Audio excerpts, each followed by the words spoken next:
Thank you. South Metro Democratic Women's Council was established in 2014 as a local chapter of the Georgia Federation of Democratic Women.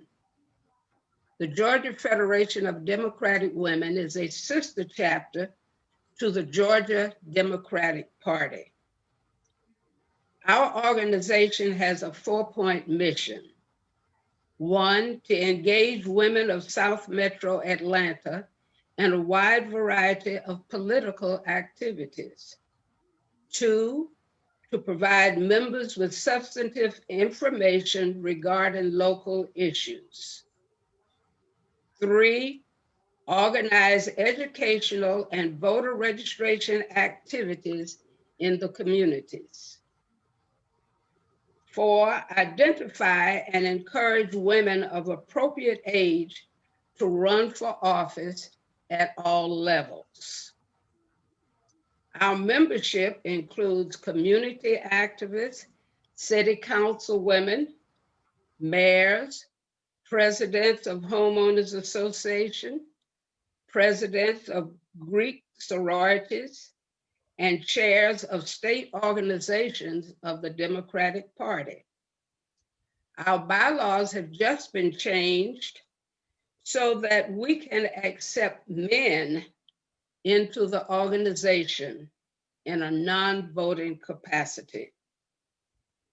The South Metro Democratic Women, sometimes referred to as the Ladies in Blue, our geographical area covers all of South Fulton from I-20 south to Clayton and Fayette County lines, and of course, all cities in between.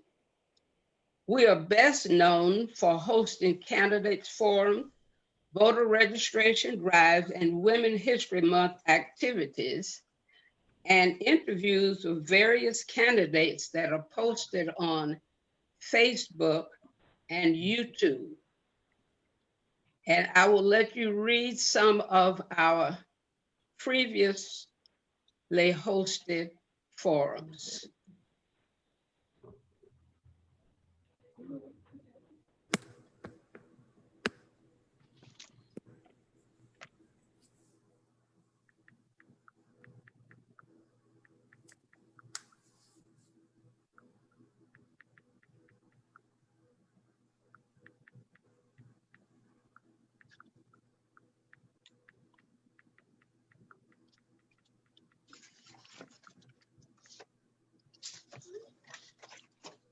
Thank you. And again, welcome to each of our committee persons. Welcome especially to our candidates and their staff. They have kept me on my feet, making sure I sent them exactly what they needed in order for them to be prepared for tonight. Thank you and welcome. At this time, I'd like to introduce Dr. Yolanda Ogletree, who's going to give you the rules of the forum. Dr. Ogletree. Thank you, Madam President. Good evening, contenders who are vying for the Congressional District 5 seat. I have been tasked to disclose the rules of engagement. First, the moderator will address candidates in random order. Secondly, contenders will have 2 minutes for an introduction and to reveal your campaign platform. In addition, candidates will have 2 minutes to answer questions. If a contender name is called by another contender, that contender shall have the right to a rebuttal. Time allotted for a rebuttal shall be 30 seconds. Thirdly, each candidate will be given 2 minutes to make a closing statement. Lastly, and most importantly, Ms. Brenda Floyd serve as the timer. Therefore, contenders, please listen for the sound of a bell, which indicate your time is up. Unfortunately, if you continue speaking after the bell, your line will be muted. Thank you, candidates, and good luck. Next, our very own Ms. Patricia Lovett will announce our dynamic moderator for this forum.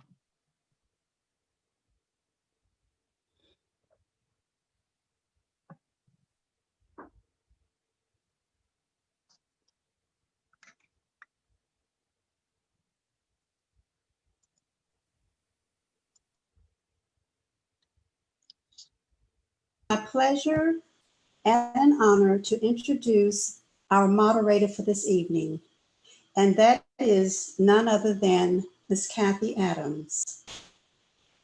Kathy's ability to lead was apparent in middle school, and by her junior year in high school, she served as a Georgia Girls Program Ambassador at Middle Georgia College.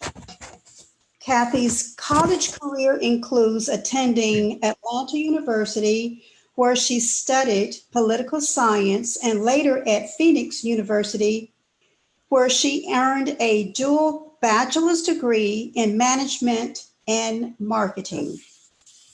Kathy has been serving the community for more than 2 decades, and some of the organizations and her involvement includes serving as the immediate past state president of the Georgia Federation of Democratic Women, serving on the nominating committee of the National Federation of Democratic Women, and she has held multiple advisory and leadership roles, leading transformational activities, new program implementations, and educational programs. Kathy is a former delegate for the state of Georgia, a former state committee member of the Democratic Party of Georgia Executive Committee, a post seat holder in the 64th House District, and board member of Atlanta Victims Assistance. Kathy has demonstrated an innovative approach to problem solving, with a diverse business experience, including operations, learning and development, information technology, organizational change management, project management, and facilitation. Kathy honed her skills in diplomacy and have sharpened her effectiveness as a thoughtful, innovative co-collaborator.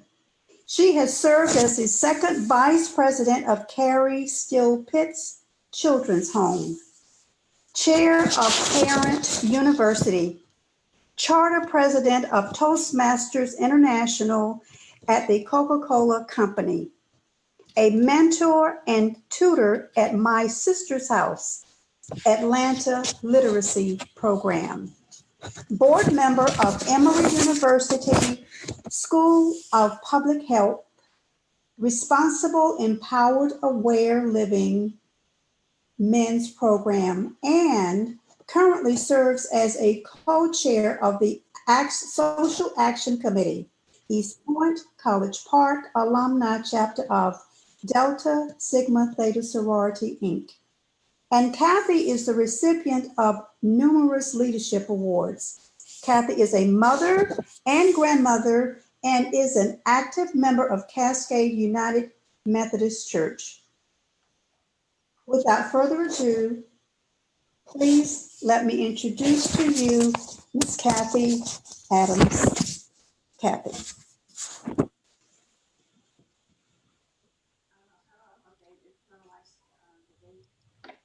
Good evening, everyone, and thank you so much, Patricia, for your kind words. Good evening to the ladies of South Metro Democratic Women's Chapter, and good evening to all of our candidates and guests that we have on board this evening. Thank you so much for taking time out of your evening to join us. To the candidates, thank you for taking the opportunity to share some information about yourself, your platform, and your vision for this seat. And thank you to the guests who are on board for taking an interest in learning about what the people who are running to serve in the leadership capacity for this congressional seat. So without further ado, let's go ahead and get started for this evening. You have the guidelines, you have the rules. we are going to be very, very good sticklers on time. So let's manage the time accordingly. And again, if a candidate should go beyond his or her speaking time, they will be muted. So I'm going to go down the list and in alpha order by last name. We'll call out the candidates, and what I'll do is give each of you 2 minutes to share a little bit about yourself and your campaign platform. So with that, I'd like to start with Robert Franklin. If you will, go ahead and share with everyone your campaign platform and a little bit of information on what you want the candidates to know about yourself. You have 2 minutes. Well, thank you very much to Dr. Jenkins, to all the leadership, to the ladies in blue, to my fellow candidates, and to all who are viewing and participating this evening. It's a real privilege to join you. Thank you for your longstanding mission to educate voters and to recruit candidates. So it's very appropriate that we are here doing this tonight. My name is Robert Franklin. I'm running to fill the seat vacated by our beloved and esteemed Congressman John Lewis. And on September 29th, voters will have the opportunity to decide who will complete the current term of Congressman John Lewis. This is important because at this moment, the voters and citizens of the 5th District do not have a voice, do not have a vote on key issues that are facing Congress right now. Defending the post office, protecting your health by fighting COVID-19, protecting our right to vote, and helping to eliminate structural racism and police violence. Right now, there's a time of mourning and heartbreak throughout the land. 5,000 Georgians have died from COVID, 177,000 Americans, and we've lost John Lewis.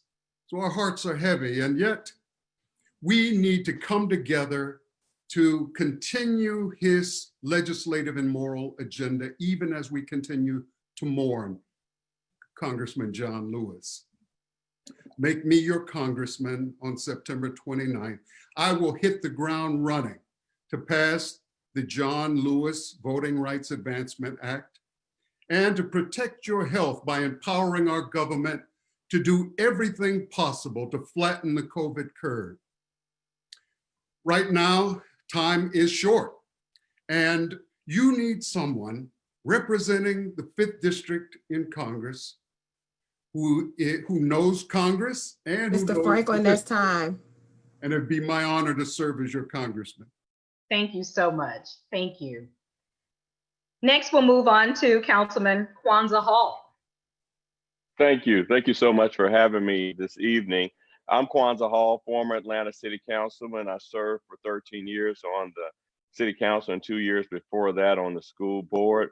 I'm running because I grew up just one house down from Congressman John Lewis. He and my father served in civil rights together. They were in Montgomery at the Edmund Pettus Bridge.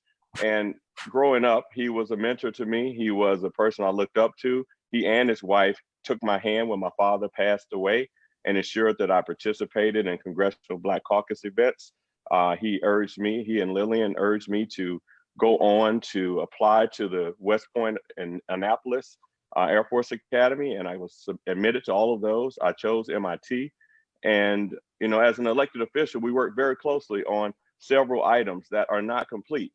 I think that we have a unique opportunity, one, to ensure that we have a person elected, and I hope that person is me, on September 29th without a runoff, so that we can have a person who can not only stump for the Democratic Party, but also has a track record for getting things done in a legislative body, no matter how short the time. In 60 days, I think there are a couple of items that I know I can get done. I won't release all of them right now, but I've been working really, really hard in the heart of the city to get a lot of things done. I've worked across the aisle. I've worked with all types of groups, and I think I can demonstrate the same thing for the 5th District. We need a smooth transition for the Democratic nominee, Nikema Williams. I'm going to make sure that She has an easy handoff and she can hit the ground running to do the next 2 years of work. I'm committed to our district. I'm committed to our state. I'm committed to our nation. The voice of District 5 is a voice that has to resound louder and larger than just the district it is in. So there are conversations nationally that I will also have as your elected official that must be on the table. I've led on criminal justice reform. I've led on economic development, ensuring that jobs were created in my district as a council member. The track record speaks for itself. And I'm asking right now for your support to ensure that we win this race without a runoff. I'm Kwanzaa Hall, and I want to be your next congressman. Thank you. Thank you so much, Councilman. Next, we have Barrington Martin.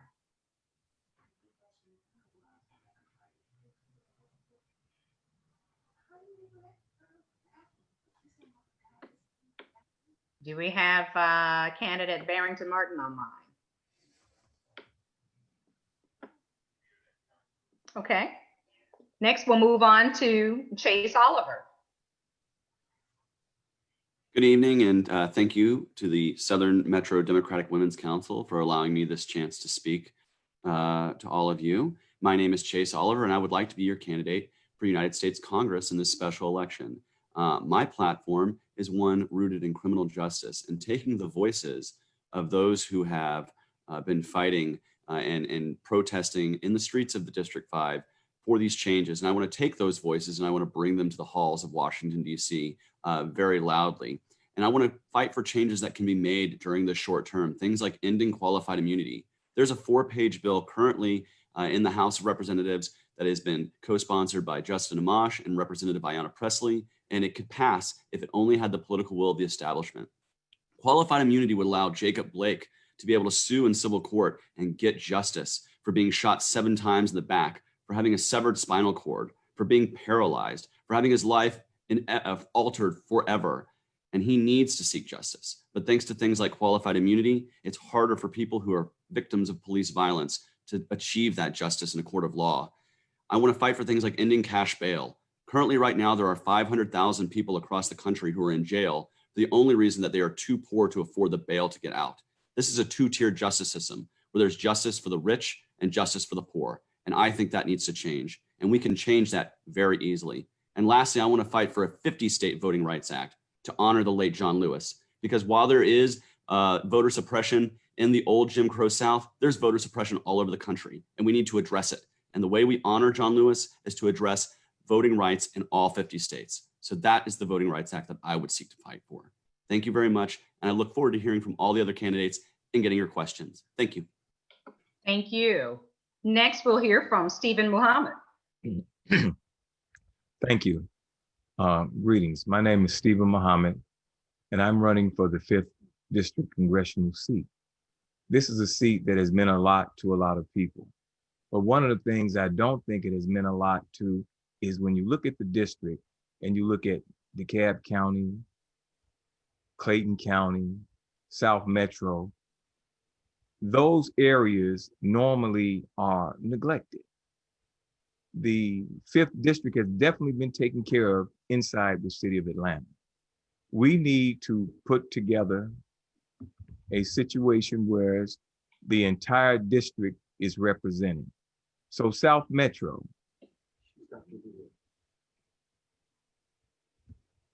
South Metro has been neglected in the process. South Metro is a situation that is separated from the city of Atlanta because it wants to be able to have and do its own independent thing. I, as an independent, understand what it's like to be independent and want to have your own freedom, your own way in the sun. So as an independent, understanding South Metro's needs and wants and desires and aspirations, we will set together programs that will allow South Metro to be able to be represented, to have a voice in Washington, D.C. that will give them a chance to put their agenda, their desires on the table. That's what I plan to do. Thank you, Mr. Muhammad. Would you all please turn my video back on? I'm off. I can't, my video's off. Thank you very much, Mr. Muhammad. I see that Mr. Martin has joined, Barrington Martin. Would you go ahead and share a little bit of your platform with us, please? 2 minutes. Yes, ma'am. Good evening, everyone. My name is Barrington Martin II, and I'm simply here to provide modern day solutions to modern day problems. And when I say that, I mean that I'm not here to reinvent the wheel, but I want to revolutionize the wheel. I believe that we're at the forefront of political renaissance in which I feel the people deserve more. And I think that it's time for the government to deliver more to the people. Now, I'm born and raised from the district. I feel that, it's my home that I love deeply. And I feel that I have a distinct obligation to make sure that my families, my friends, the people of this district, but especially the children that I teach are being taken care of right now and in the future. I think it's imperative to have someone that's homegrown, such as myself, from the district as well. I have distinct leadership roots in which I grew up watching my family canvass with the great Reverend James Orange for civil rights icons who went into the political forum. And I was mentored, and my father as well was mentored by former SCLC President Howard Creasy Jr. And I think that along with that pedigree, as well as sharing the birthplace and the home of Atlanta with great men such as the great Reverend Dr. Martin Luther King Jr., as well as the great Congressman John Lewis, it takes a person with the courage that I have to deliver on the dream that Dr. King had for our city as well as our nation. I'm taking the blueprint that he left us to new heights. And I know you guys are wondering, what is this blueprint and how you do this? This blueprint is basically my idea of it's called the People's Bailout. The People's Bailout has a foundation in universal guaranteed healthcare, universal basic income, equality education, criminal reform, as well as rounding off with the John Lewis Voting Rights Amendment. I entitled this the People's Bailout because I feel like that it's finally time for the people to feel empowered, or more so possess freedom through true economic and social equity. Thank you. Thank you, Mr. Barrington. Next, we have State Representative Abel Mabel Thomas. Peace and love to everybody. I'm glad to be here, and I would like to speak to the other candidates to say to you, appreciate your participation because democracy does belong to us all. I believe that I'm the most qualified person for the position based upon my experience and my being on the ground even as we speak. I have the opportunity to serve in the Georgia General Assembly, and our last serving was June 26th. And at that time, I was able to address an issue that I think is very dear to all of the candidates is Black women die 3 to 4 times more than any race at childbirth. Therefore, we were able to pull together a coalition that I led that we were able to say to the state of Georgia, enough is enough. We must expand Medicaid postpartum. Right now, women die at not just at childbirth, but they die between that time of birth all the way up to about 12 months. And we felt that it was enough.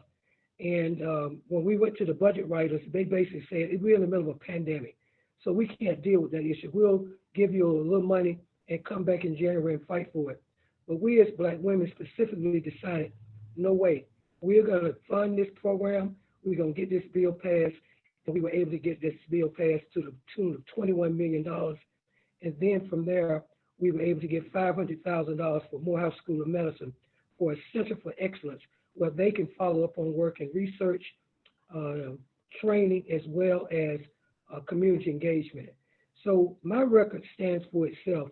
I'm also the author of the first mandated benefit in the state of Georgia. It requires insurance companies pay for mammograms. Representative, your time is up. I've just been notified. Thank you. Thank you. And next we have Representative Keisha Wades.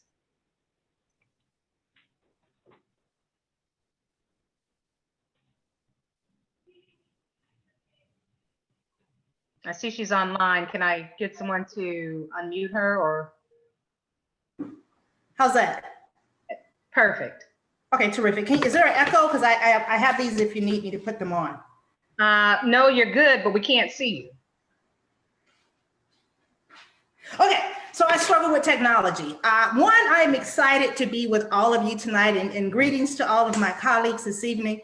Representative Thomas, I stand on your shoulders. Thank you for your work and your service to Georgia. Very, very quickly, I think anybody here is qualified to serve in Congress. That is my true belief.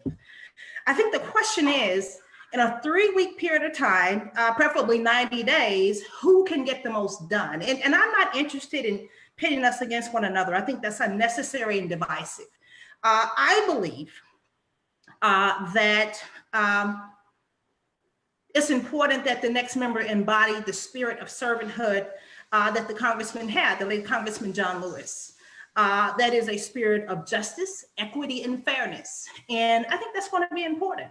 I think it's important that you judge us based upon what we have already done. Everybody here tonight is well accomplished. We already know that. I am proud of having a progressive track record. I am proud of offering outstanding constituent services during the time frame that I had the privilege of serving in the Georgia General Assembly. I will tell you that I am in this race because I consider it an extraordinary privilege and honor to be able to serve following someone like Congressman John Lewis. And I also grew up in District 5. I am a lifelong 47-year resident. I own my home and a small business here in the district. And so I look forward to the conversation tonight. And hopefully the viewers will walk away with some information that will help them to make an informed decision. Again, I thank all of you for offering the opportunity for us to speak and to come before you. Thank you. Representative, thank you so much. Okay, without further ado, let's go ahead and get started. Just remind everyone, you have 2 minutes to respond to the questions. If at any point your name is called, then there will be a 30-second rebuttal by the person whose name is mentioned. We do have a timekeeper on board who will manage that. Should anyone get close to the time and or use all of their time, you will be muted. So, and I will ask the questions randomly, and we do have a few that are already in the pipeline. We will take some questions via chat, but let's go ahead and get started. So I'm going to start with Chase Oliver. And one of the questions I have is, Section 5 was taken out of the Voting Rights Act of 1964. What do you propose to change that? And what would you do to add to the act? Or what would you add to the act? Mr. Oliver. Well, thank you for the question. And as I alluded to in my opening statement, I think the way you get around the way the Supreme Court erroneously threw out Section 5 by saying that it was specifically targeting only the Jim Crow states is that you get around that by making it a 50-state Voting Rights Act. It'll pass the constitutional muster of this right-wing Supreme Court, and it will allow all 50 states to be able to address voter suppression efforts in their states. It'll allow for that oversight so that every person who wants to vote has the ability to vote. And while I do have the time here, I want to say I support any way that you are able to vote. Mail-in voting, absentee voting, or if you want to safely get out to the polls, I support you doing that. And I think every American should have the right to vote. And by creating a 50 states Voting Rights Act, not only are we ensuring the enfranchisement of everyone, but we're also passing that Supreme Court muster, and we are honoring the late John Lewis in a way that that signifies, you know, this isn't just a Southern problem. This is a problem that's all over the country, and we need to address that. Thank you. Thank you. Thank you. Next, I have a question. What is your #1 proposal to help right-size the education system regarding resources and COVID-19? Barrington Martin. Yes, ma'am. I think that the #1 important thing is infrastructure. And by that, I mean access to broadband internet services. And I think that it should be free for all of the children who are involved within the education system. I am, if you all don't know, I'm a special needs educator, and I'm already seeing the damages that the pandemic is going to have on our children is going to be lasting for all time. So I think that it's important that to negate the negative effects for the future, we have to ensure that our children have the access to the necessary infrastructure, as well as internet services, as well as equity to many of the services that you may find in higher income areas. I teach mostly Title I children that are children that are in highly impoverished areas, and I see that they are victims of their situation, and that's not fair to them because they didn't get a chance to choose the situation that they were born into.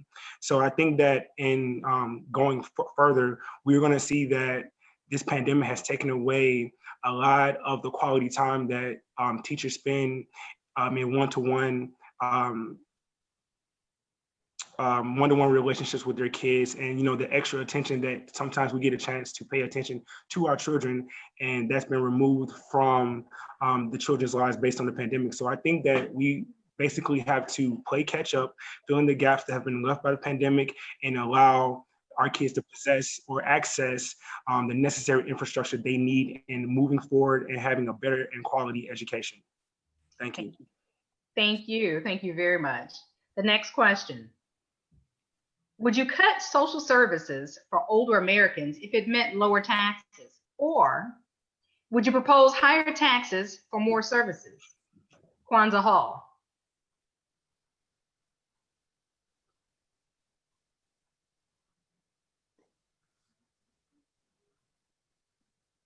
Councilman Hall. Okay, I see that he's still Unmute. on. There we go. I'm on. Sorry about that. That's Absolutely okay. no cuts of services to older Americans. I would, number one, look at places in the budget that we could find extra fat and cut it. And then if we have to, you have to raise taxes. We've done it in the past and it happens from time to time, but there's going to be some really serious challenges that we're facing as we come out of the pandemic and as we figure out how we pay for all of the stimulus. So we're going to have to figure a new way to make do. We're going to have to support entrepreneurs and empower families and children to have additional augmented sources of income. And even for seniors, as people are transitioning out of the way of work of the past and the new way of work, this new normal that we have, we've got to give people technological tools that allow them to provide value in the new economy. So I think there's kind of two places. One, you cut fat. Two, you don't raise taxes. And three, you empower people to generate additional revenue. Thank you. Thank you very much. Next question. What constitutional amendments would you recommend changing that will enhance the constituents' quality of life? Mr. Franklin. Thank you for that important question about what constitutional amendment would you consider or propose changing.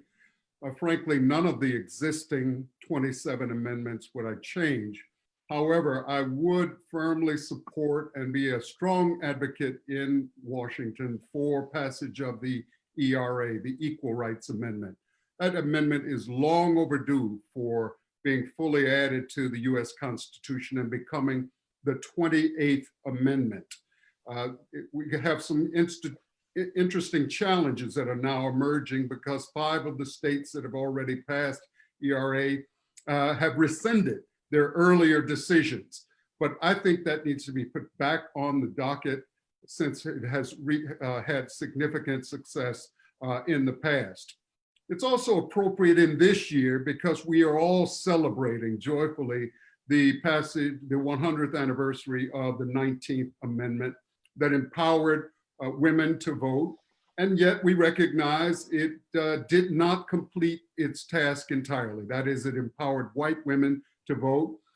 So African-American men were voting as of the 15th Amendment. White women were voting as of the 19th Amendment. But it took the Voting Rights Act of 1965 to empower African-American women. ERA. While I have the time, I would like to suggest that I think all of my fellow candidates are probably answering the fundamental question that so many voters have. There's a lot of fog about this election. There are 2 elections.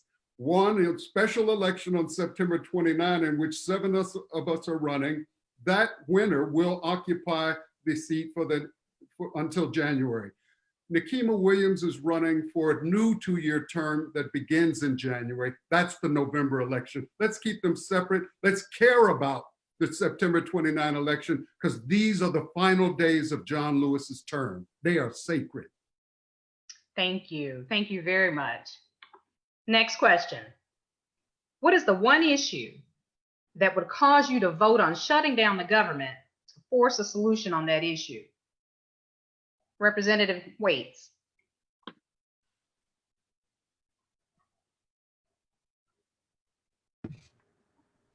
That's a tough question. Having served with 3 federal agencies, I'm not a fan of shutting down the government.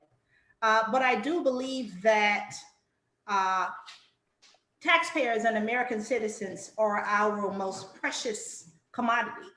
And I think that anything that would disrupt their way of life is something that we need to consider. I certainly think COVID-19 and the pandemic has devastated most of our lives.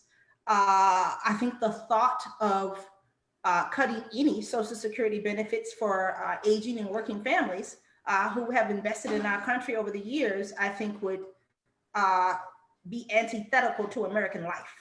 I think anything that would put our veterans and our troops in harm's way certainly would be something that would concern me. But for the most part, I'm here to advocate for those marginalized communities, communities that have not always had a seat at the table. Criminal justice reform is now coming to the forefront. And so those are some things that I'm looking at very seriously. But to answer your question in terms of shutting down the government, I don't know if that's something that I would ever be in support of unless it involved a situation whereas it put American families in harm's way economically or in terms of their safety. Thank you. Thank you. Thank you very much. Next question. What are the candidates' strategies to bringing economic equity and shared prosperity to South Metro Atlanta? And Representative Thomas.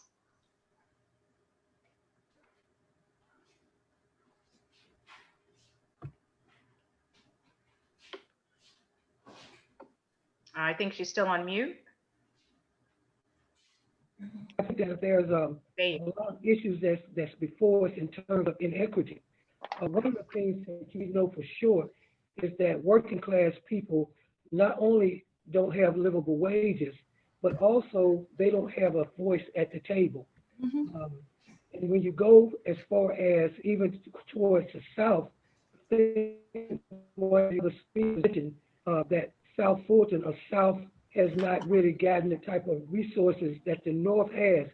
And it's been an injustice that we've had to deal with all along. But what I'm here to say is Black lives do matter. And we must continue to make sure that there's equity across the board and that people who work every day get a livable wage and have an opportunity to feed their families, to make sure that they are able to not only feed their families, but they can move up. Because what we're doing is just have the people that are at what we call homeless and at the bottom, just working, low paid jobs and not getting the benefit. And so the same thing is happening on the South side. The services on the South side always are less than the service on the North side. We must begin to understand that all people, we're in this together, and we must fight to make sure there's equity across the board. Thank you. Thank you very much. Next question. What plans do you have and what plans will you bring forth to getting Georgia's government to accept federal Medicaid monies? Mr. Muhammad. That's a very good question. What will we do to get the Georgia government to accept Medicare money? Said Medicaid money. Yes, okay. What would we do? Well, first of all, from the federal level, we would make sure that we have the right amount of money targeted to the right programs and people. Then I would go to members of the House, like we've done in the past when we got the contractors licensing bill passed. We worked with various members of the House and the Senate, and we put together a bill to protect the seniors and the elderly, those who were disadvantaged, so that they would be able to get their homes fixed and licensed contractors. At that point, you could just put a sign on your truck, drive around, and you were a licensed, say you were a contractor, but you had to have 1,500 hours to be a barber. Well, what we did is there are certain key legislators who can move among the Republicans that are Democratic like a fish in the ocean, unencumbered. The one we went to when we did that particular bill was Roger Bruce, a man that has the ability to talk to Republicans a little bit better. Now, he might Not like me putting him on the spot, but he's done this many times, that he knows how to move over and talk to the other side. Now, that example of someone who was in the legislature or how to move among them, that's the example that I follow. How do you get other people with a different ideology, a different philosophy to work with you? I would get those legislators that are Democratic and Republican who do not have a problem with working with one another, pull them together from the power of my office as the congressman, and have them say, now you all work together with your constituents, with your colleagues, and put together the program so we can continue and have the governor pass this bill so that Medicaid money would come for healthcare. Thank you. Thank you very much. Next question. Would you vote to overturn a presidential veto to keep the government running? Why or why not? Councilman Hall. Absolutely. If necessary, I mean, why would I align with any executive leader if it's against the principles that I stand for? One has to have a strong constitution when you choose to represent the constituents of your district and they're electing you to make the right decision. So sometimes I've made I made votes in support of executive leadership, and sometimes I've made votes and stood against it. That's just necessary when you take a position like this. And I would definitely be willing to stand against or for a veto, depending upon if it aligns with the values that I stand for. Thank you. Thank you very much. The next question. Section 5 was taken out of the Voting Rights Act of 1964. What do you propose to change that? And what would you add to the act? I'm going to pose that question to Representative Waits. Thank you for the question. I think nationwide we have seen some challenges. Certainly, we can look at Wisconsin as well as our own state in terms of issues regarding voter suppression. I think that it's important that a lot of the language be restored, but I think we have to be realistic. I was in a forum earlier today, and it is important who is at the top of the ticket, who is leading, who is our president. But I think one of the first things we need to do is work around the clock, collaboratively, all of us here tonight, to elect a new president. I think that's where we first need to start. The second thing I think we need to do is to work to elect leadership in judges that are sensitive to the challenges that we're facing surrounding this conversation. And I might add that voter suppression is disguised in many ways. It's disguised in long lines. It's disguised in closing precincts. It's disguised in misinformation, in addition to what we see happening at the level with the Postal Service. And so certainly I think that more than ever, that language is necessary. And I'd like to see that restored to address some of the challenges that we see right here happening nationwide. Thank you. Thank you. Next question. Realistically, you'll be in this seat for about 60 days. What do you think you'll be able to do in that short period of time, given the new and the unknown challenges of Congress? That question is for Chase Oliver. Thank you.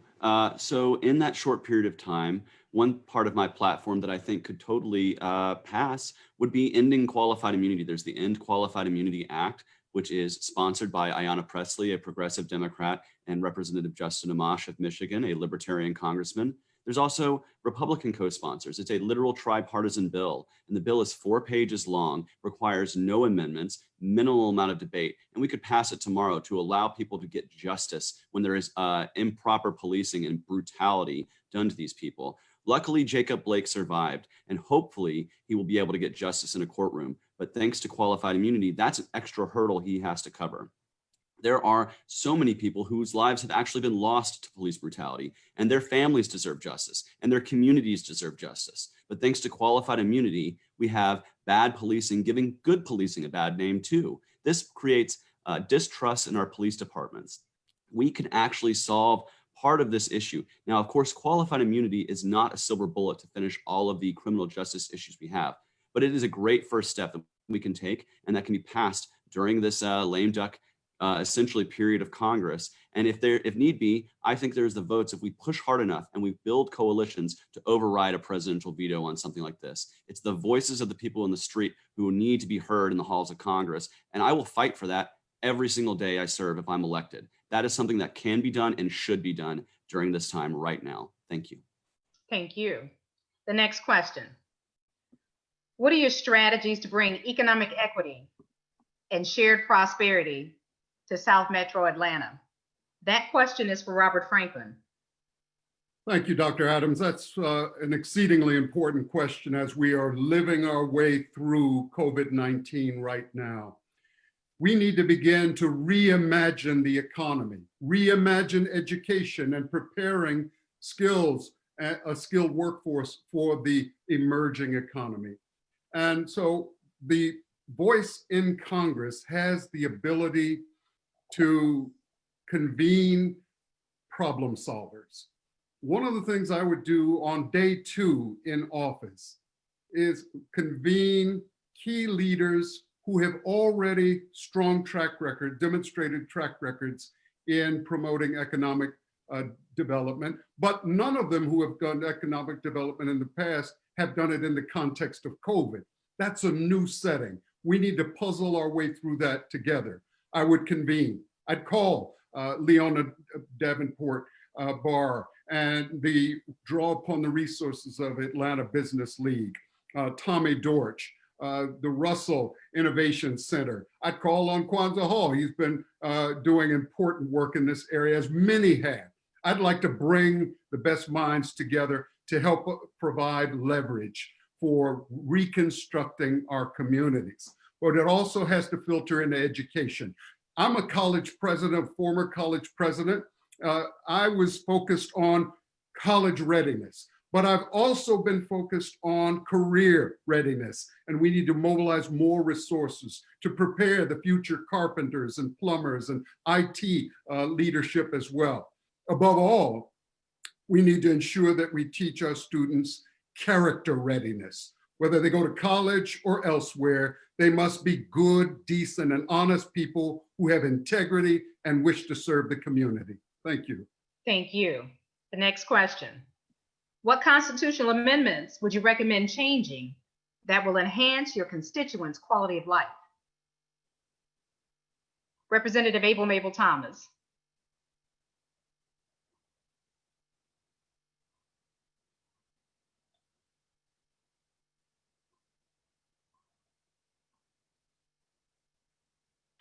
Representative Thomas. Unmute your line. Okay, I would have to also follow back up with the full prospect of the ERA, because there was legislation at the state for the ERA, did not really get a hearing on it. And I do think that women's, there was an expression called women hold up half the sky, and yet we don't get, I think the percentages in terms of pay for women is about, for white women, it's about 82%, for Black women, it's about 60%. And so what it is we give equal work, but we don't get equal pay. And so the ERA would sort of open up the field and open up the game in terms of women's empowerment. I think that people know now that women are some of the largest voters, and subsequently, we deserve not only equal pay, but we need to be able to not have so many glass ceilings where we can't achieve and go to our next level. I think that we also need to look at the issue of reproductive justice and make sure that women control their own bodies and that they have the type of leadership in terms of making sure that women's voices are heard, because whether it's maternal mortality, trusting Black women, or speaking up for Black women, speaking up for ourselves, I think the ERA is a strong step in the Constitution for us to have that happen in our lifetime. Thank you. Thank you very much. Next question. Do you have plans for, and would you get Georgia's government to support accepting federal Medicaid monies? That question goes to Barrington Martin.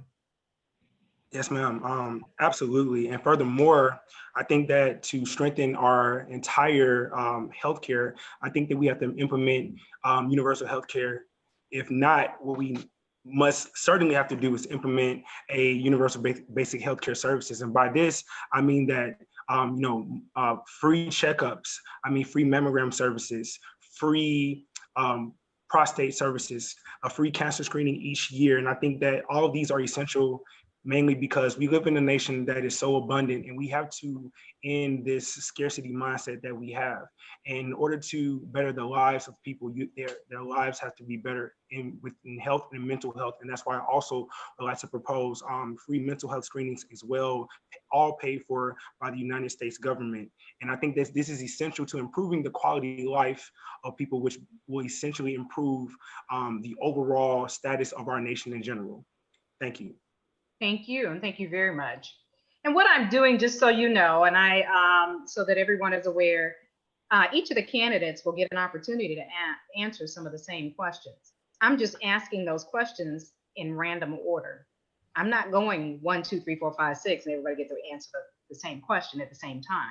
So do know that you'll probably get an opportunity to respond to a question that another opponent has already responded to. So, but again, should someone's name come up and they want to offer a rebuttal, then you have that opportunity to do so, and you have 30 seconds.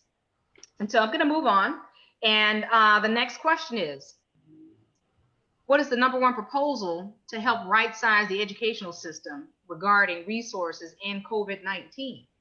And I'm going to present that question to Kwanzaa Hall. Thank you. Well, as a former school board member, we were talking about the digital divide way back then in 2002 and 2003, and the conversation still truly has not been addressed. But I think the COVID crisis really gives us an opportunity to reinvent education in America. We know that the majority of the children in our communities, Black and brown children, are not getting a fair share of educational resources, but also educational attainment. This is a unique and very special time. We know our kids play on these video games.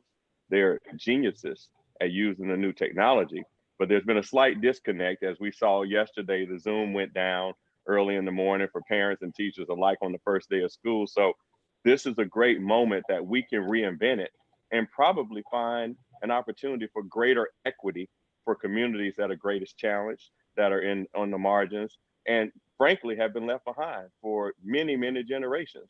So I'm excited about the potential of being in that conversation, and whether in this next couple of months or next year, when the rubber really begins to hit the road, that we can actually drive an education agenda forward that revolutionizes education in our country. And we could start with Atlanta, we could start with District 5, with some of the school districts here, and we all get on the same page and start looking at homeschooling in a different way, looking at how parents can be engaged, how other people can be engaged in children's lives online. You might not be able to engage your child, but if an uncle or a cousin also hops into the Zoom, maybe it changes that attention span. It changes the participation by the child. So we've got a lot of technological tools. We got to make sure people have access to them, have access to the internet.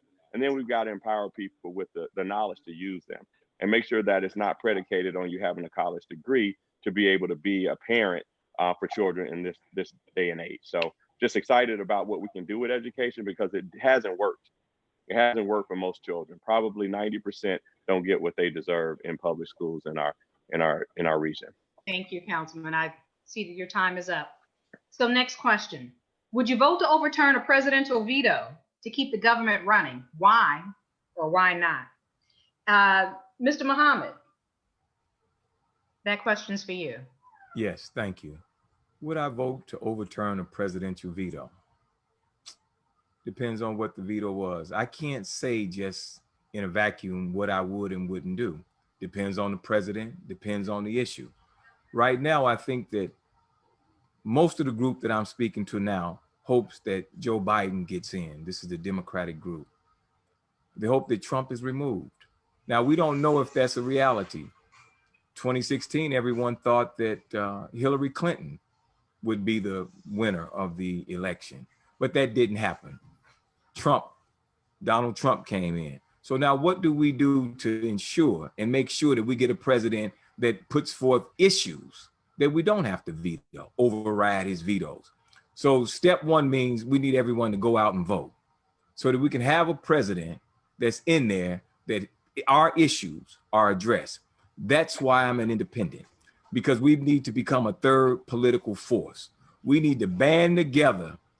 That's people of color, women, poor whites, Asians. We come together as a force. And then we ask the Democratic and the Republican Party to address our needs.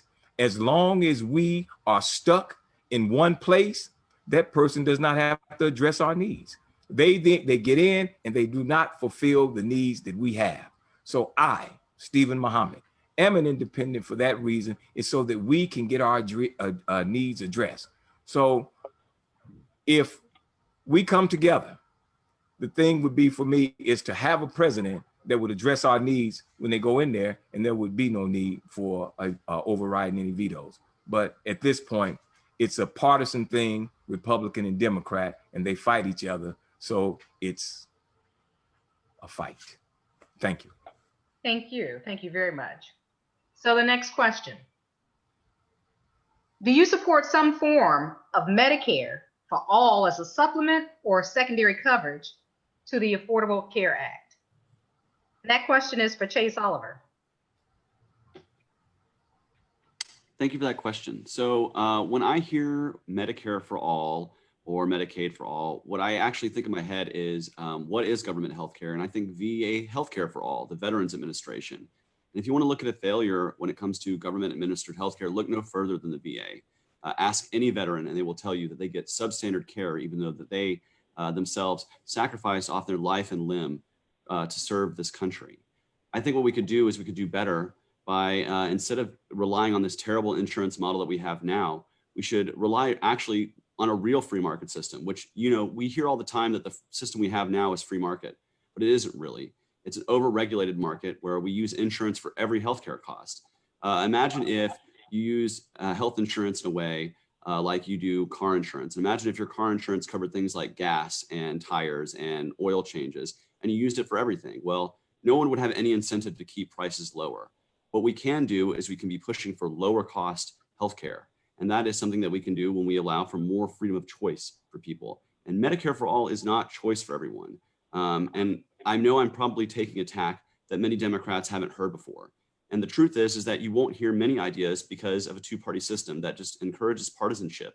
And you can agree or disagree with me. But the fact is that we need more voices and more choices to discuss these issues because they are important issues that don't require maybe a black and white or one size fits all solution. And I look forward to talking to more people about that. In terms of this term, do I think we're going to be voting on a Medicare for all bill in the next 4 months? I don't think so. But if we were, I would open it up to debate and be happy to talk with anyone about it. Thank you. Thank you. Next question. What strategies would you bring to the table to help solve the problem of economic equity and shared prosperity for South Metro Atlanta? That question is for Barrington Martin. So I'm happy that you asked me that. I think that earlier I spoke about the dream that MLK had, and a part of this dream was an economic bill of rights. And this economic bill of rights is based on the foundation of universal guaranteed income. What universal guaranteed income does is it allows a proper starting point of equity for all Americans. And I think that implementing this within South Fulton, but mainly within many of the impoverished areas within the city, you will start seeing people, have the agency to make the necessary decisions of their lives. You wouldn't have a person deciding whether to put food on the table or to pay a bill. You wouldn't have women staying within relationships or negative relationships because of money, and they will be able to assess the necessary funds along with their regular everyday job to make the decisions they need to make for themselves to better their lives and to further their opportunities and equities within their lives as well. Thank you. Thank you. Next question. Would you cut social services for older Americans if it meant lower taxes? Or would you propose higher taxes for more services? Representative Abel Mabel Thomas. No new taxes. The bottom line is that seniors, under no conditions would I be caught cutting any services to seniors they already are going through more than any other class right now during the pandemic. The fact that they have been isolated, the services and the actual administration of these nursing homes, assisted living, and even some of the high rise, it's been ridiculous. So it seems to me that we need more regulation to make sure that our seniors are not suffering alone, because that's what's happening during the pandemic. I believe that we need to really look at this whole spectrum and look at the veterans, how veterans are being treated. We also need to look at small businesses going out of business. Small business need funding. And I talked about earlier livable wages. I think that we're in a situation that we have to look at the budget, cut some of the pork out of the budget, but make sure if you're looking at the priority, you got to look at the priority of our seniors and those are the working, what we call the working poor. So we do need to make sure that stimulus package, that care package comes in where people can get unemployment extended, as well as not get put out of their homes, whether in apartment or houses. This is an economic crisis, and I want to be a part of the team that helps us solve and make sure money gets in the hand of the taxpayer, because right now with this situation here, we have taxation without representation. That's why you need to send able Mabel Tunks. Thank you. Thank you. So the next question. Some people take issue with the young people who sell water by the side of the road. In the spirit of John Lewis, on a scale of 1 to 10, how important would it be to leverage your time in office to address the concerns of our youth? And I'm going to pose that question to Representative Waits, Keisha Waits. Okay, I'm trying to get unmuted here. So thank you so much for the question. It's a special question to me. And we were last asked this question in a previous forum, I believe. That is such a challenging situation because for so many different reasons. But nonetheless, I don't believe in criminalizing our children. And that is something that even Representative Thomas and I worked on together at the General Assembly. I think the issue is how do we figure out how we can leverage opportunities? And I will give you an example. The City of Atlanta Workforce Department sent back millions of federal dollars that went underutilized. I think right now with COVID-19, many small business owners are struggling. And I think this would have been a very creative way to take some of those dollars to train our young people to get them employed with much needed support to those struggling small business owners. The Department of Labor has a unique program for individuals who are not working, where they will actually give them employment assistance to go work for small business owners who, again, need this type of support. So I think the question is how do we leverage those relationships and opportunities at the state and federal levels of government? Do I support young people selling water? I think that there's a way to do that. The only challenge that I have seen is oftentimes debris and trash is being left behind. So certainly if our children are responsible and they are supervised by an adult, I have no issue with that. But again, my concern is to broaden and to expand the opportunities for young people in our community and to use federal resources and tax credits to ensure that they have every single resource to be successful. Thank you. Thank you. Thank you very much. The next question. Do you support some form of Medicare for all as a supplement or secondary coverage to the Affordable Care Act? And that is for Robert Franklin. Health is absolutely essential, and we have seen the negative impacts of what many physicians and public health leaders call the social determinants of health, which is to say not simply access to health care, but whether or not people have housing, whether they have jobs, whether they have transportation, and whether they can rest on a quiet bed at night, not fearing for crime in the streets or police kicking down the door. So how do we look at these larger set of determinants that impact people's health? That said, funding mechanisms can vary. They are deliberately experimental and dynamic. They should evolve. Medicaid, part of the genius there was that federal and state would both provide or contribute funds to ensure that we eliminate the coverage gap.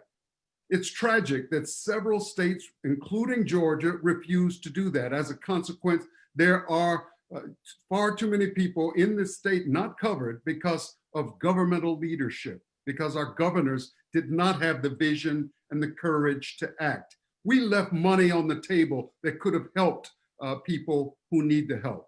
So new proposals will emerge, extending Medicaid, extending, of course, Medicare is for older population, but figuring that out is something that will absolutely need to occur.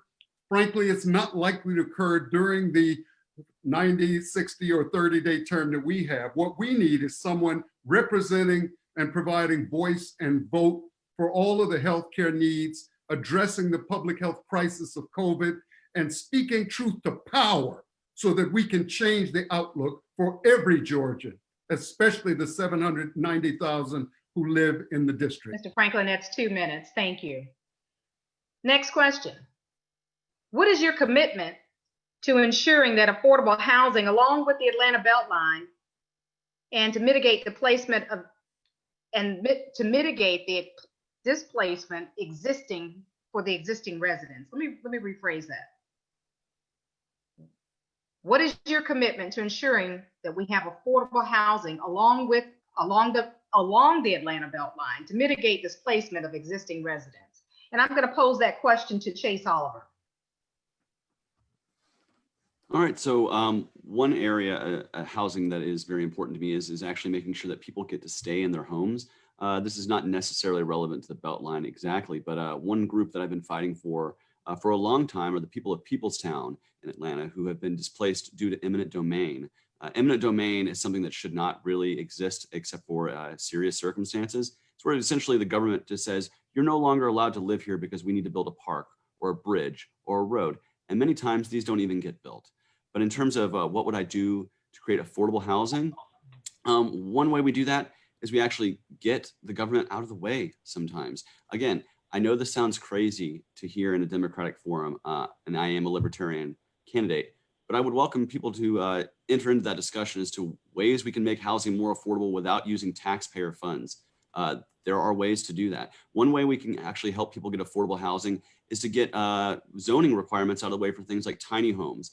Homes that are small and affordable for those who are actually not the wealthiest people among us. I worked for a container shipping company. You can build a home out of shipping containers for a very, very low cost. But because of zoning requirements and many, many times it's city government that gets in the way of this, it's actually harder to build those small homes and those affordable homes for people to live in. And what you have then is you get condos. And of course, you get people who are in the condo industry and the residential real estate industry who fund government and who lobby and basically corrupt the system to where the regular people are not getting their voices heard. And instead, it's the rich and wealthy elite who are getting their voices heard in Atlanta. And trust me, I know all about real estate prices increasing outside of the realm of affordability here in the city of Atlanta. So I think what we need to do is we need to have more honest and transparent government and one that's not bought and paid for by lobbyists in the residential housing industry.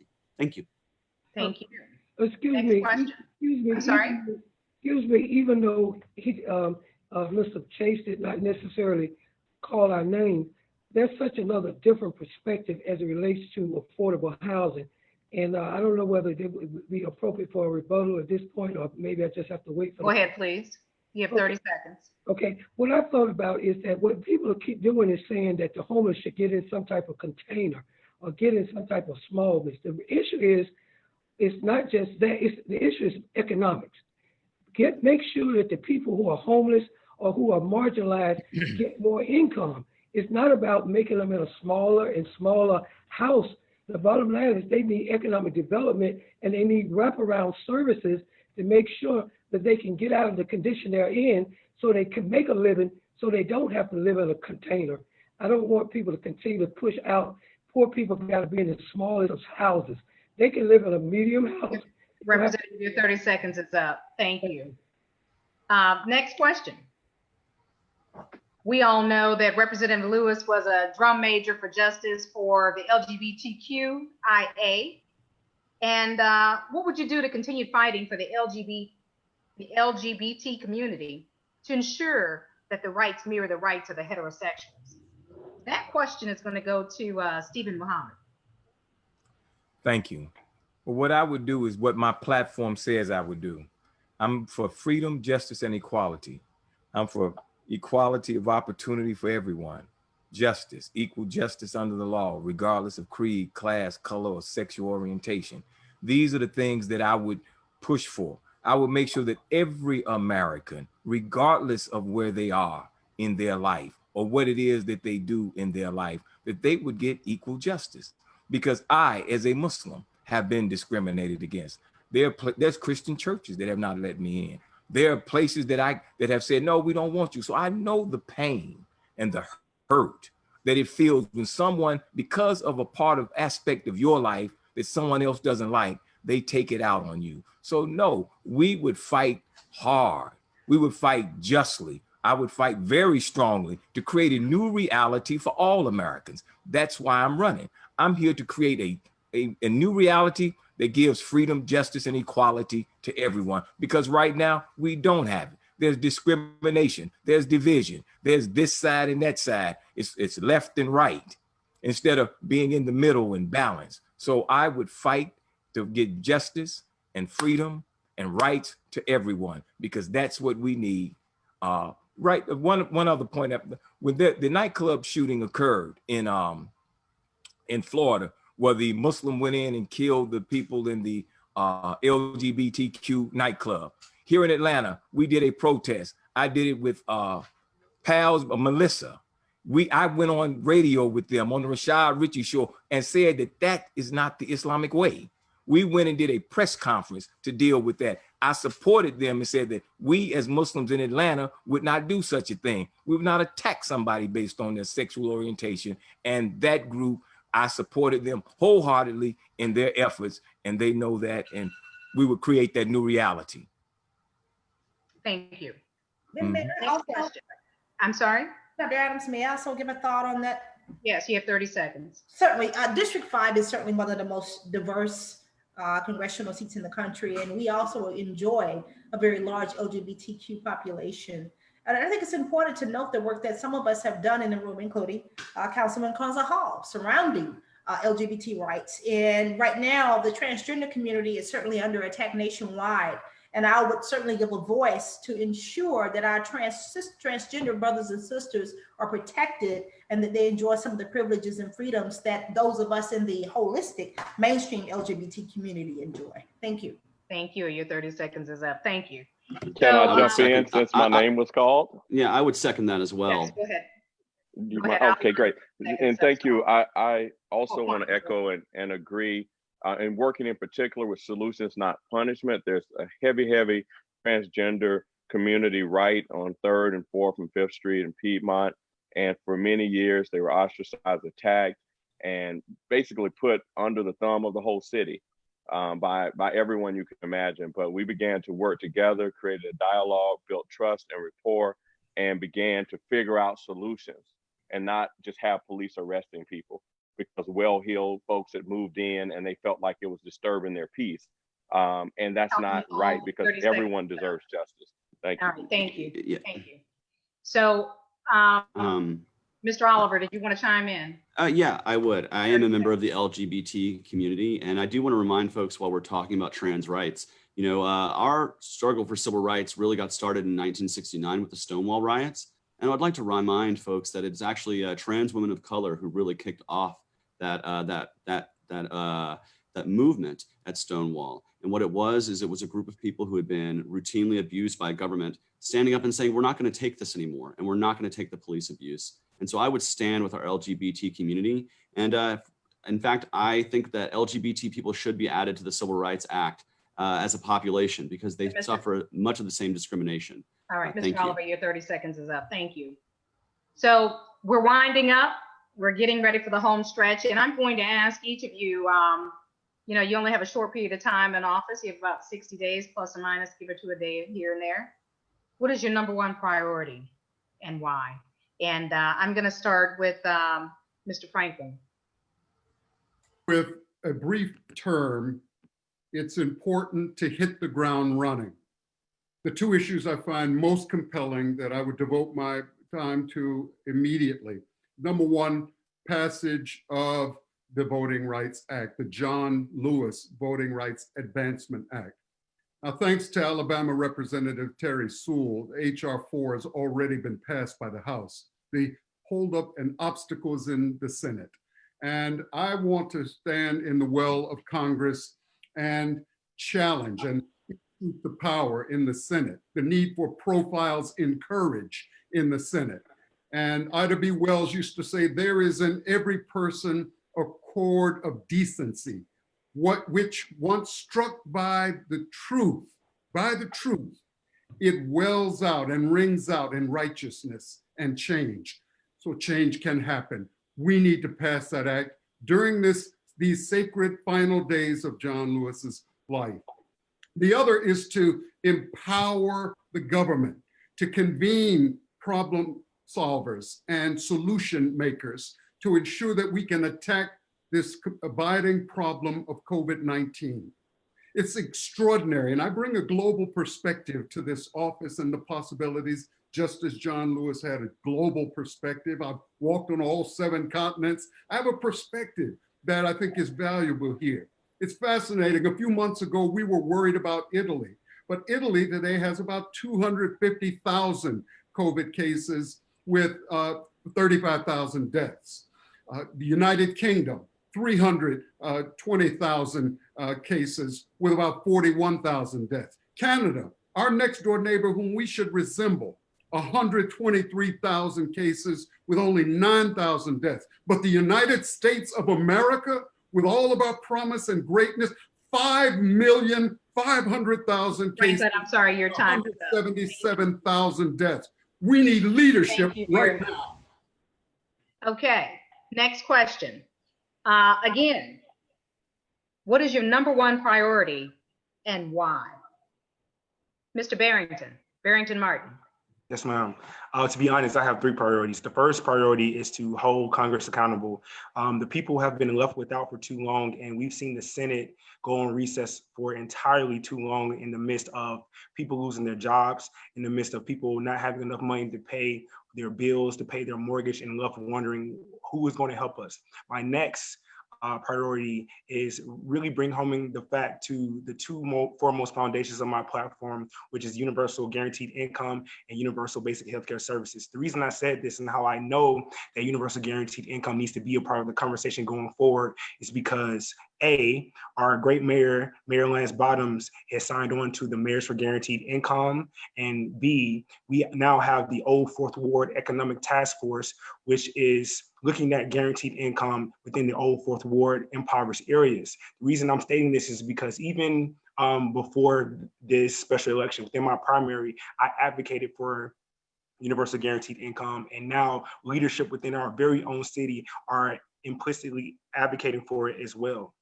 Lastly, I think this is also the most important thing is that I want to get more people involved within our government and more people involved with the political process. The biggest voting base in America are those that do not vote. And my goal is to allow them to understand that they do have a person that understands what they're going through. They do have a champion that they can count on to speak with them, and more so than anything else, as a young person, as a millennial, I know that someday that I'm going to inherit this nation. And I think that, and I speak for the rest of us millennials, we deserve to inherit the nation the way we want it to. And oftentimes we've allowed these archaic and outdated ideologies to continuously to stymie the growth and the progress of this nation. And it's time to move forward. And that's why I said at the beginning, I'm offering modern day solutions to modern day problems. Thank you. Thank you. Thank you very much. So next question.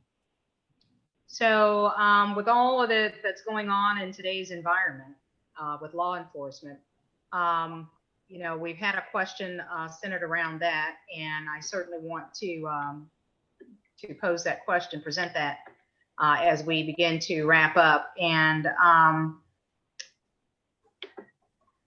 it's come through the chat here, and it says the police officers, they mandate training.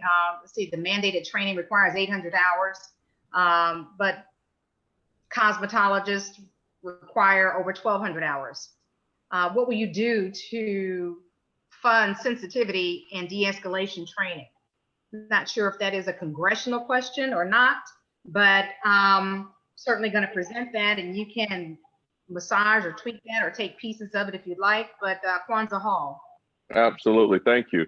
As a sorry, let me put my camera on here. I hit the button by mistake. Thank you very much. So as a council member, I passed, either authored or was a part of over 700 pieces of legislation. So I've had a knack for actually moving the ball forward, getting things done. In particular, a suite of criminal justice reform pieces of legislation, from body cameras to the solutions not punishment for LGBT community, and everything in between, marijuana possession of less than an ounce criminalization. I think the same thing has to be done at the national level. We've got to not just have the conversation, but in times like these, we have situations that are continuing to occur. One thing that we know, if you're a congressperson for the District 5, you're also a congressperson for the entire United States. The discussion about Breonna Taylor is something that must be on the table. You put that on the table and it forces the Justice Department to step in. In the 60s and 50s, the Justice Department was brought in to make things right. Right now, the Justice Department is not stepping into the conversation. So as a council member, I've done it. And as a congressperson, I would use all 10 staff members to make calls, emails, and texts every day to ensure that we address one simple thing, Breonna Taylor. If we address that as an example, and we call on our colleagues to do the same thing until we're all speaking from one voice, that's how you demonstrate leadership. Because if you're congressman for District 5 in particular, you're supposed to be leading on justice issues. I know there are other things I can do that are legislative, but that's the one that strikes a chord with me. That's the one that I feel. Bridging the gap between the legacies of Ambassador Andrew Young, who was the first congressperson who led in this way, John Lewis, the beloved John Lewis, and the next generation of leaders like Nikema Williams, some of the people on this call, and others who will come behind us. That's why I'm running, and that's why I want to do the things that I've done before in Congress in this very short period of time. I have a track record for doing it, and I can do it again. Thank you very much. Thank you. Okay. One question. What is your number one priority? And how are you going to get that accomplished? And that would be for Representative Thomas. Thank you so much. One thing we got to deal with is that this is a legacy seat. Therefore, the person that fills this seat has to be someone who already not only has courage and conviction, but has results. And when we think about the whole issue of Breonna Taylor, which is a travesty, we had that situation in Atlanta with the 92-year-old grandmother that was killed by the police. That was a case that I led the community response. So we're not talking about what can be done, we talk about what has already been done. Subsequently, this is the only case, I think, in America where 3 police went to jail, Red Dog got disbanded, the Citizen Review Board was enacted, the family got $5 million, and DC-3, where you can actually stop a person, put them on the ground and frisk them because they're what they call a known drug area. This is the only place, I think, in America that justice reform turned out in favor of the family, and also the victim family did get compensated. So a lot of people are kind of, want to, let's talk about it. But the reality is Congress is not a small matter.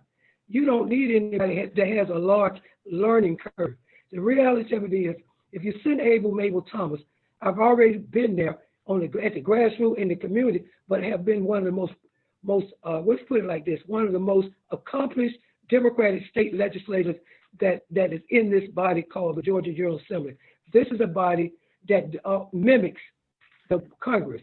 So send somebody who can hit the ground running, no learning curve, and my party always will be the people, and my party will be making sure that the Voting Rights Act, Protection Act with John Lewis' name is passed, but also that the CARES package and the HERO Act also gets passed so we can get money and dollars in the hands of our citizens who are losing their homes and actually are in despair. This is a time for leadership. This is not a time for vision. Representative Thomas, your time is up.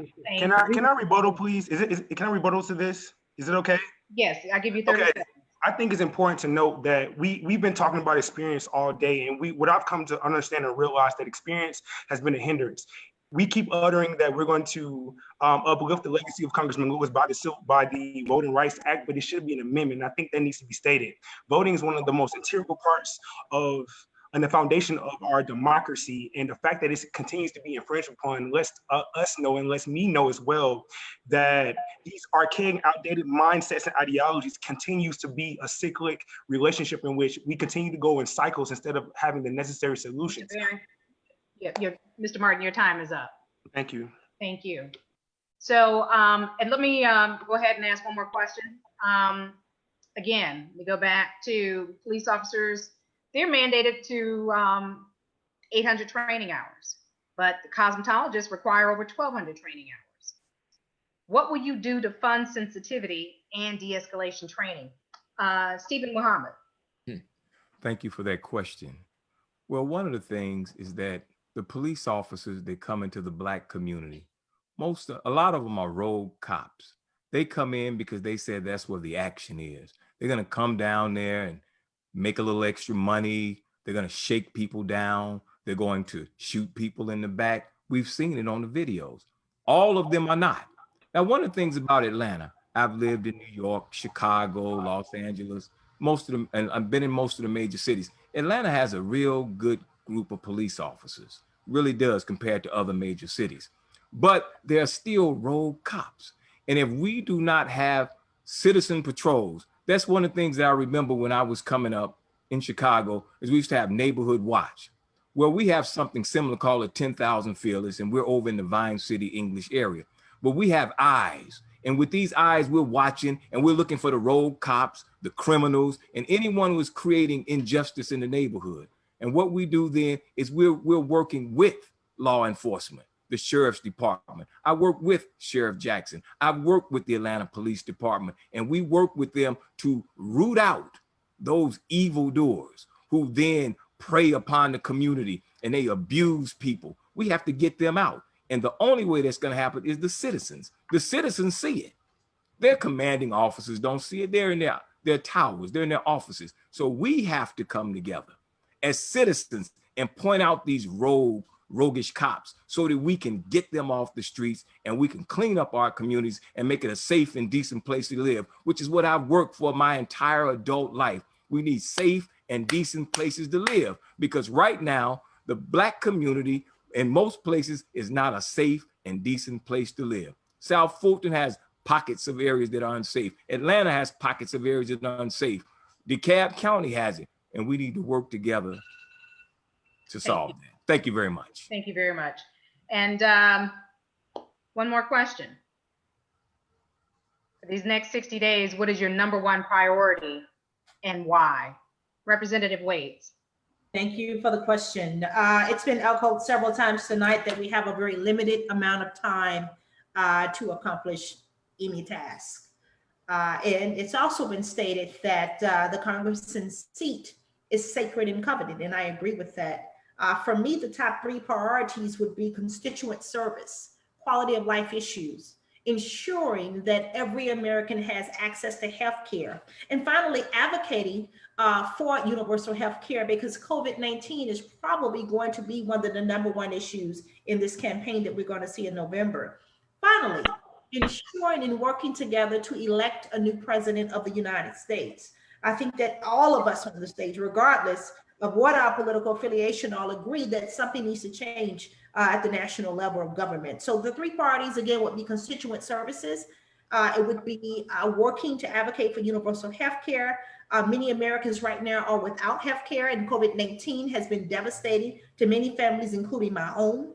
And finally, working to elect Joe Biden and the vice presidential candidate Kamala Harris, so that we can move forward some of the things that we've been talking about tonight. Thank you. Thank you very much. So it is that each of the candidates have had 4 questions each this evening. They've not been in the same order, but some have been the same question. So you've heard various comments and responses to those.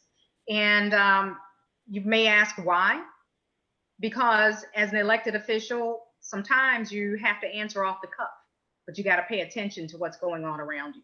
And so that was one of the reasons for presenting the questions out of sequence. So Now, what I'd like to do as we come to close is to give each of the candidates 2 minutes to share with us a closing statement as to why they should be elected and why they think they are the best candidate, and then to share with us or the audience, if they like, how to get in contact with them. I'm going to start with Chase Oliver. Well, thank you very much. And I want to go ahead and say thank you again to the Southern Metro Democratic Women's Council for hosting this event and allowing me to speak to the voters. I am running with the express goal of ending qualified immunity done in these 4 months. It is something that is overdue and it needs to be done. I am running to provide more choices and more voices in our election. Many times when we have a ballot here in Georgia, there's only one name on the ballot in November, and that's due to gerrymandering, ballot access issues, and that in itself is its own form of voter suppression, in addition to the voter suppression effort of Kemp and others. So I want to allow the voters to see that there is more than just two parties at play here who are trying to solve things like criminal justice reform, who are trying to do things like have a better response to COVID-19. These are the issues that I think the voters need to see. And I'm very, very pleased that you have given me the chance to speak to the voters.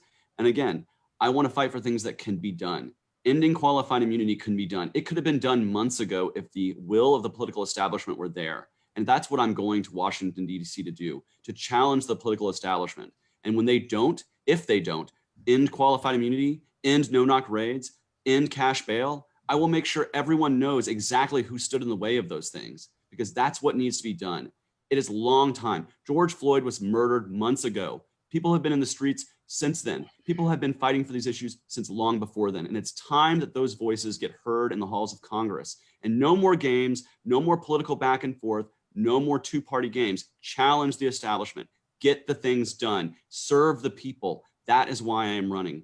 And I'm not running for a political grandeur or for ego or, I am running to serve out the legacy of John Lewis. And that is for fighting for freedom, liberty, and justice for every person in the 5th District and across this country. And that is why I'm running. If you want to get in touch with my campaign, chaseforhouse.com. Please check it out. Get in touch with me. Your 2 minutes. Thank you. Thank you. Next, closing statement. Mr. Franklin, Robert Franklin. Closing statement, why you're the best candidate and how to get in contact with you. Thank you to the South Metro Democratic Women, the ladies in blue who are doing such an important service to our democracy, and to the 790,000 people of the 5th District. I am running and I want your vote on September 29th, because right now, the good people of this district do not have a voice and do not have a vote in Congress. Meanwhile, major questions are being addressed. Protecting the post office, flattening the COVID curve, ensuring that stimulus checks are getting to small businesses that are struggling, but also protecting your right to vote and ending structural racism and police violence. We need to honor John Lewis's final days. That's why you should care about voting. Don't wait or sit on the bench until November. This election is important, and I want to earn your vote. You need someone who knows Congress and knows the district, who can speak truth to power, and who can help to heal and redeem the soul of the nation by bringing people together. That's what John Lewis said in his final testament, his final letter to us. I want you to come together to redeem the soul of America. I spent many hours talking to John Lewis in that congressional office. I know members of Congress, they know me. Google September 20, 1982, and you will find what happened in 1992, as the Washington Post reported on a speech that I delivered to Congress that day and challenged the nation with a diagnosis of what was wrong during the Clinton administration and the impeachment and what needed to happen. So I'd like to have your vote. You can reach me at Franklin for Congress 2020, franklinforcongress2020.com. God bless you. Thank you. Thank you very much. Again, closing statement and why you're the best candidate and how the voters can get in contact with you. Barrington Martin. Thank you. I think it's important for me to express my gratitude for you all giving me the opportunity to express in totality everything about my platform. I also think it's important for me to remind all of you that it's just simply time for a new direction because new challenges await us. And if we continue to address these problems with the same old, outdated, archaic ideologies, the people will continue to struggle. I would also like to take the time to thank the 20,096 voters that came out to vote for me in the primary in the midst of bad weather, in the midst of this voter suppression as well. They are the reason, and the whole entire district are the reason that I'm here speaking right now in front of you for this special election. I think that it's a shame that the Democratic Party did what they did as far as nominating a candidate for November's election without allowing these 20,096 voices to be heard, as well as the entire district itself.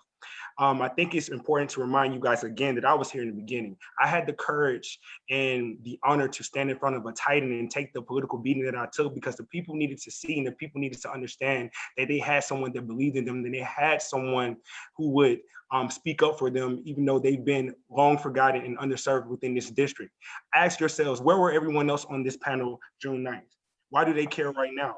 It's always been about my city for me. This is my home, and I have a distinct obligation to make sure that everyone is protected right now and everyone is protected for the future. This is why I created the People's Bailout, because it's the current solution for today, and it's definitely the current solution for the future. I know without a shadow of a doubt, I am the best candidate for right now, and I'm definitely the best candidate for moving forward. My name is Barrington Martin II again, and I am the new trouble that Congress needs. Thank you. Thank you very much, Mr. Martin. Same question, closing statement, why you're the best candidate and how the voters can get in contact with you. Mr. Muhammad. Thank you. Well, why am I the best candidate? I'm the best candidate because my skill set fits the current #1 problems in America. The #1 problem in America is that we're having a racial divide. It's very easy to get to come together on soft issues, but the hard issues of how we're going to solve the problem of race, how we're going to solve the problem of housing, job skills, those things are the things that we have to solve problems on. So I have the skill set that is best suited to work in that area. Now, going to Washington, you're going to spend more days away from DC, away from the House floor in these next 90 days than you will there. So I would take my profile to create a new reality. I would go throughout the district, find out what it is that the district needs in Southern Metro and DeKalb, those neglected areas that have not been really tended to by Congress. I would go to those areas and say, let me find out what they need. And I would put together a program for whoever comes behind me. These are the real issues. I didn't have time to deal with it. And I was not up here on an ego trip or a political opportunity because I said I retired, but then I came out of retirement because I wanted a political opportunity or an ego trip for whatever reason. But I want to find out what it is that you need.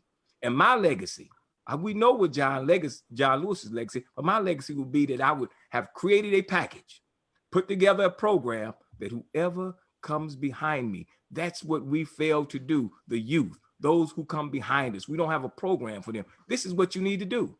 You don't have to guess, you take it. So Muhammad for Congress, telephone number 404-919-1092.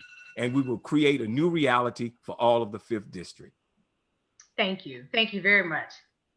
Same question, closing statement, why you're the best candidate and how the voters can get in contact with you. Representative Keisha Waits. Thank you so much to tonight's organizers for this opportunity. My website is KeishaWaits.com. I've taken the liberty of posting that information as well as my personal cell phone number. I don't think that any of us will fill the shoes of Congressman John Lewis. I think we can all agree to that. But I do think it's important that our next representative embody that same spirit of servanthood. I am a woman of faith, and I am guided by a specific set of principles that govern every single aspect of my life. I am running for this seat because I simply wish to continue the legacy and the work started by Congressman John Lewis. Margaret Thatcher made an interesting comment many, many decades ago. She said, oftentimes people show up to be something versus do something. I'm simply here for the same reason I went to the Georgia General Assembly in 2012, and that is to accomplish something. Finally, I am a small business owner. I intimately understand the challenges that small business owners here in Georgia, as well as around the country, the challenges that they're facing. And I think it's important that we have someone interested in advocating for marginalized communities, working families, and small business owners. We know that Ivy League colleges have been bailed out. We know that there's conversations about building new FBI buildings, which is absolutely ridiculous. And so I'm interested in common sense legislation. I'm interested in bringing people together collaboratively. We've seen what division has done at the federal levels of government, and it is my hope and prayer that I am your next choice on September 29th. Thank you. Thank you. Thank you very much. Same question, closing statement, why you're the best candidate and how voters can get in contact with you. Kwanzaa Hall. Thank you.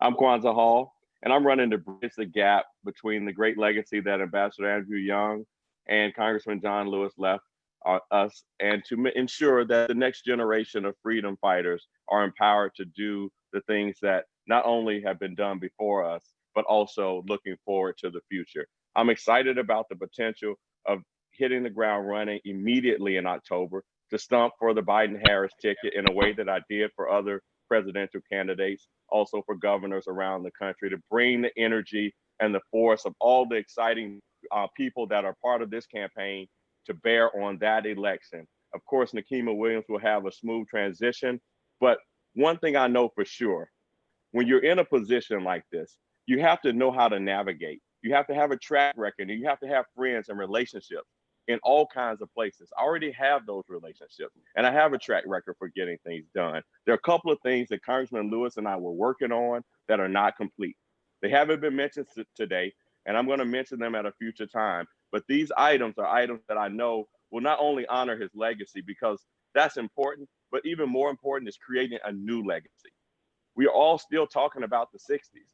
And when I saw pictures at the funeral, and I thought about my dad, I thought about how we haven't done enough. And I'm almost 50 years old right now.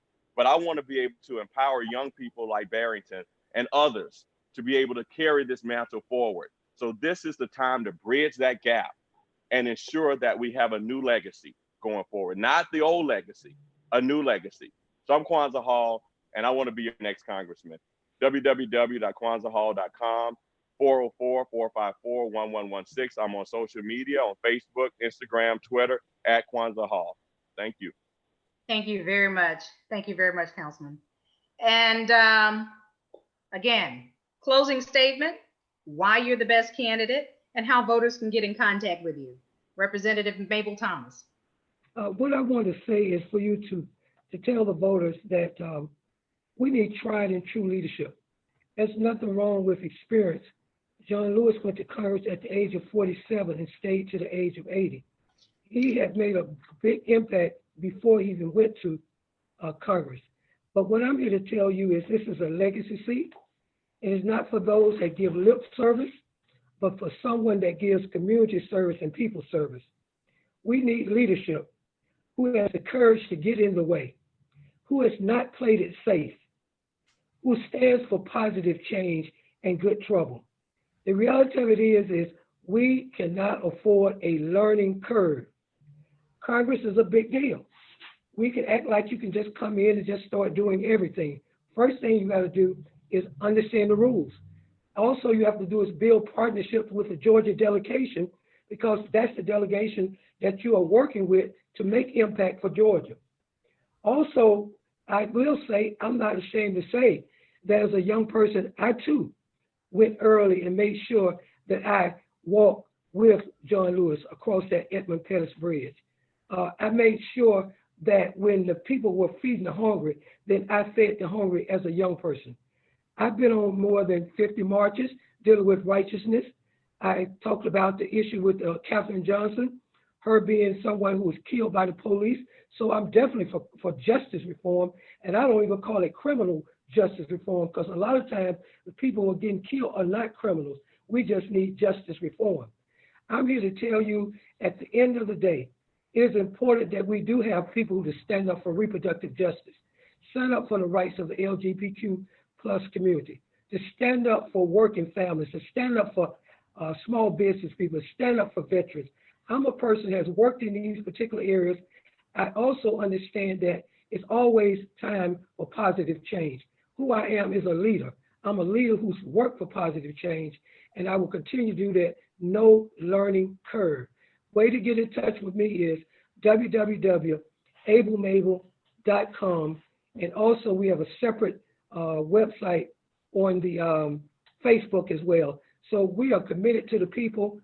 Me and my team will continue to work for the people, and I respect all the people that's running. But at the end of the day, vote Able Mable Thomas. Get the job done right, and get the job done with integrity. Thank you, and power to the people. Thank you. Thank you so much to all of the candidates that joined us this evening. Thank you all so much to all of our guests online who took time out of their busy evenings to dial in and to see what's going on and to hear from our candidates, because there will be a special election on Tuesday, September 29th, for the interim seat, John Lewis's unfulfilled term. But more so than anything, let me leave you with this. And before I do that, we just certainly hope that this evening's information will help you make an informed decision when you go to the polls next month. We always want to make sure that our voters know who is on the ballot, they know what is on the ballot, they know when to vote, and they know where to vote. So with that, I say know before you go, but more so than anything, vote like your life depends on it. Thank you to everyone who's joined us again, and we certainly hope that this information has been very informative and useful to you. I'm now going to turn this over to LaShondra Little, and she's going to share some additional information with you. LaShondra. Hi, everyone again.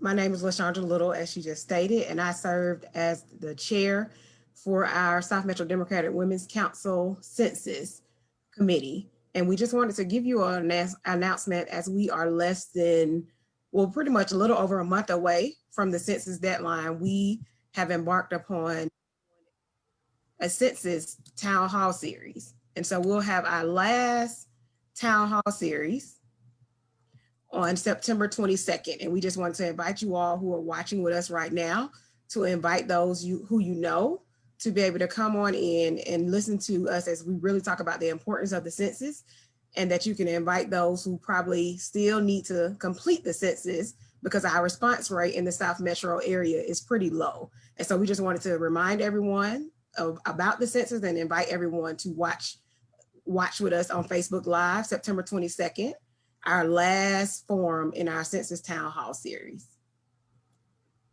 And we thank you all so much again for joining us. Our president actually lost internet connection. So Kathy, we'll turn it back over to you to close it out. Thank you again. So now you've heard it from the women in blue. Let's do what we know is the right thing to do, and that is to get out and vote. You have, again, all the information. You have information about the candidates who will be on the ballot in a few weeks, but make an informed decision. And like I said, know before you go. Thank you to everyone who's joined us, and that'll be it. We'll conclude for the evening. Take care. Thank you. Have a good evening. Thank you.